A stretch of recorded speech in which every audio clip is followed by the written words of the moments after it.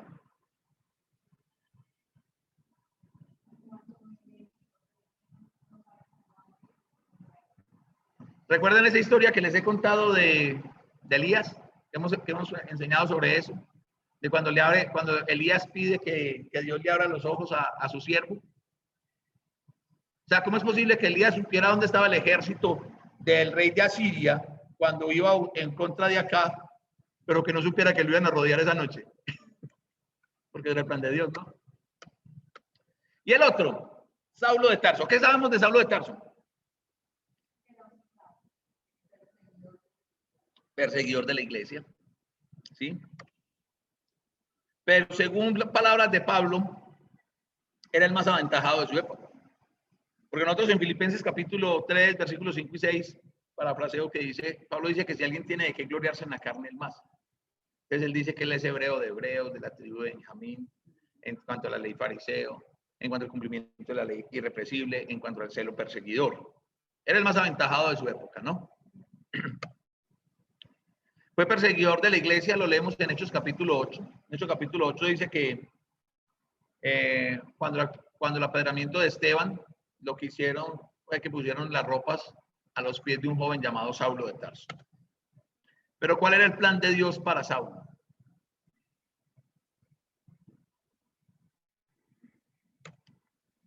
El plan de Dios para Saulo cambió un poquitico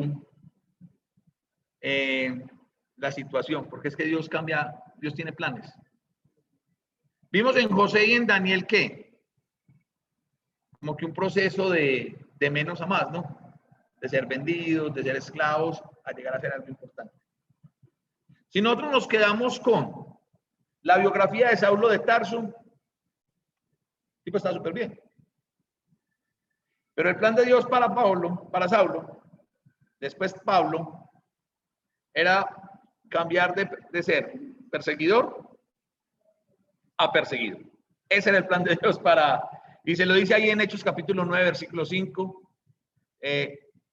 Saulo, Saulo, ¿por qué me persigues? ¿Quién eres, Señor? Yo soy Jesús al que tú persigues. Dura cosa te será dar cosas contra el aguijón. Ay, ay, ay. Y hermanos, de ahí, de la conversión de Saulo de Tarso, cuando se convierte en Pablo, pues gracias a la conversión de Saulo, ¿qué tenemos? Tenemos una gran porción del Nuevo Testamento escrita, ¿no? Escrita por Pablo. Dios necesitaba un tipo como Pablo, y lo usó, para llevar el evangelio hasta las esferas más altas de la sociedad. Recuerden que fue Pablo el que le predicó al rey Agripa, ¿sí? En Hechos capítulo 26, 27 y 28. Y no solo le predicó a Agripa, le predicó a toda la corte de Agripa.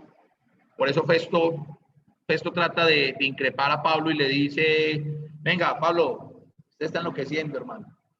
Pablo le dice, Festo, usted es conocedor, usted es judío y usted conoce lo que le estoy diciendo. Por eso Agripa le dice, por poco me persuades a ser cristiano.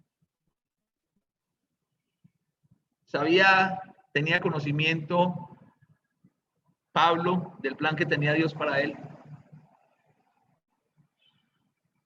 No, ¿verdad? ¿O sí? ¿No? Pero